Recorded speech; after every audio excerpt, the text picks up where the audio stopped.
Praise the lord. ఈరోజు ధ్యానానికి స్వాగతం. విచక్షణ లేని నాలుక.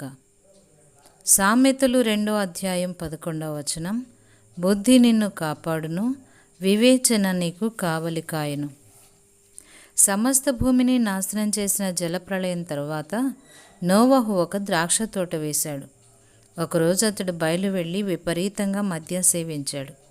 అతని కుమారుడైన హాము తన గుడారంలో తాగి నగ్నంగా పడి ఉన్న అతన్ని చూశాడు. హాము తన తండ్రి వస్త్రహీనుడై ఉండుట చూచి బయట ఉన్న తన ఇద్దరు సహోదరులకు ఆ సంగతి తెలిపెను అని లేఖనం చెబుతోంది.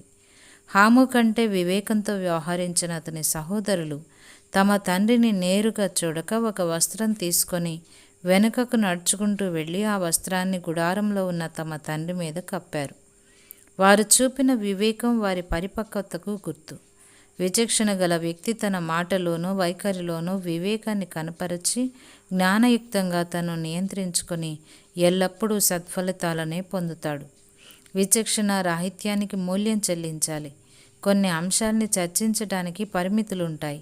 మీ జీతభత్యాల గురించి ఇతరులతో, ముఖ్యంగా ఇతర కంపెనీ సిబ్బంది ఉన్నప్పుడు అసలేమాత్రం చర్చించకూడదు.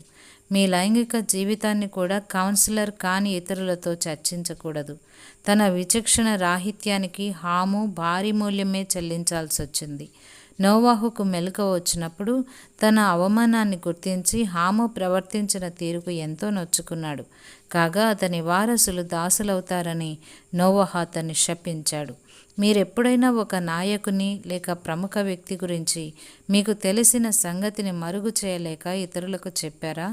ఒకవేళ దేవుడు మీ యందు నమ్మిక ఉంచి మరొకరి యొక్క పాపాన్ని మీకు బయలుపరిచి ఉంటే దాన్ని ఇతరులకు చెప్పి వివేకంతో లేక సదాలోచనతో కప్పివేశారా? సంఘంలో ఎదిగిన నేను అనేక మంది నాయకుల నగ్నత్వాన్ని చూడడం జరిగింది. దేవుడు నా యందు నమ్మిక ఉంచి ఆ సంగతిని కప్పిపుచ్చమని కాక కప్పివేయమని నాకు గుర్తు చేశాడు. చాలా అసౌకర్యమైన స్థితిలో నేనున్నాను. చెడు కార్యం చేస్తున్న అతన్ని లేక ఆమెను వ్యక్తిగతంగా కలుసుకోమని దేవుడు మీకు పిలుపు ఇవ్వవచ్చు. దావీదు బత్షెబతో పాపం చేసి దాన్ని కప్పిపుచ్చుకోవడానికి ఆమె భర్తను చంపినప్పుడు దేవుడు నాతానును అతని వద్దకు పంపాడు. దేవుడు ఆదేశించిన పని ఏదైనా కానీ ఆయన కోరిన రీతిలో చేయండి. బహిరంగపరచటం అన్ని వేళలా అవసరం కాకపోవచ్చు, ఎందుకంటే అది క్రీస్తు సంఘానికి సరిచేయలేని నష్టాన్ని కలుగచేస్తుంది. దావీదు బత్షెబతో చేసిన పాపం ఎన్నడూ బహిరంగ చర్చనీయాంశంగా మార్చబడలేదు.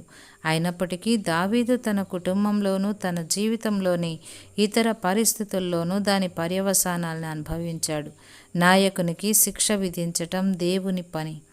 హెచ్చరిక: మీరొక బోర్డ్ ఆఫ్ డైరెక్టర్స్లో ఒక సభ్యునిగా అధికార స్థానంలో పనిచేస్తూ ఉంటే మీరు ఒక నాయకుని భక్తిహీనమైన వైఖరితో వ్యవహరించాల్సి ఉంటుంది. దాన్ని ప్రేమతోనూ కనికరముతోనూ ఎదుర్కోండి. ఎవరు సంపూర్ణులు కాదు. దేవుడు ఏదో ఒకరోజు మీ పాపాన్ని కూడా మరొకరికి చూపించవచ్చు. అది జ్ఞానయుక్తంగా వ్యవహరించబడినట్లు ప్రార్థించండి. విచక్షణ అనే విత్తనాన్ని ఇప్పుడే నాటండి. ప్రియ స్నేహితులారా, ఈరోజు ఈ విధంగా తీర్మానం చేయండి.